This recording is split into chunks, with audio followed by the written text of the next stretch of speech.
del barroco tuvo por un lado filosóficamente al pensamiento racionalista como campo de expresión y de experimentación. Durante el siglo XVII se sentaron las bases de lo que luego va a conocerse como el racionalismo contemporáneo. Tenemos por un lado dos grandes figuras que van a influir dentro de la ciencia y la filosofía y por supuesto que va a tener un legado dentro del mundo cultural. Entre ellas contamos a Leibniz, a Spinoza, a Galileo Galilei y a Descartes. Descartes y Galileo Galilei son las dos grandes figuras que van a conmover el mundo cultural y científico. Galileo Galilei, por un lado, porque sienta las bases de dos grandes teorías científicas y es muy recordado por aquella célebre frase de «E pur si muove», cuando fue inquirido por la Santa Inquisición, cuando él trataba de demostrar que era la Tierra la que giraba alrededor del Sol y no al revés. Por otro lado, Descartes también nos lega una célebre frase: «Pienso, luego existo», en relación a su teoría fundamentalmente racionalista que establece el conocimiento humano, el pensamiento humano como fuente para la cultura y el desarrollo científico del hombre. De estas dos grandes teorías, el barroco va a mamar para desarrollar su experiencia cultural, pero siempre estarán como referentes, por un lado para confrontarlo o para continuarlo. El barroco será, por lo tanto, un movimiento eminentemente teatral en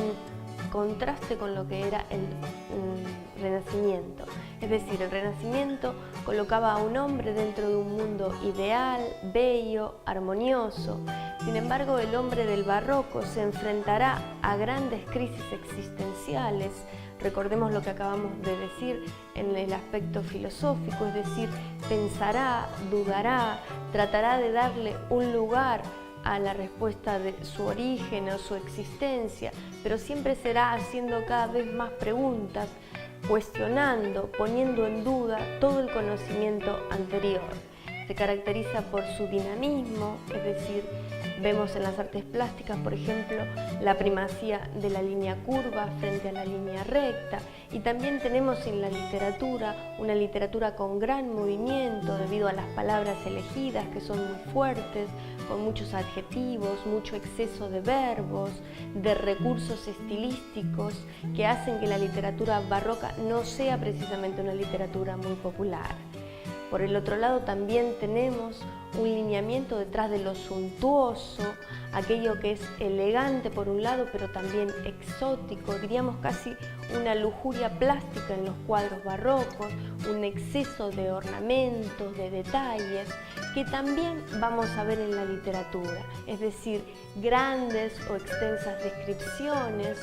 por un lado en la prosa y por el otro lado y sobre todo en la poesía tenemos los movimientos cuyos lineamientos son esencialmente españoles, que son de Góngora y de Quevedo, con la búsqueda de una literatura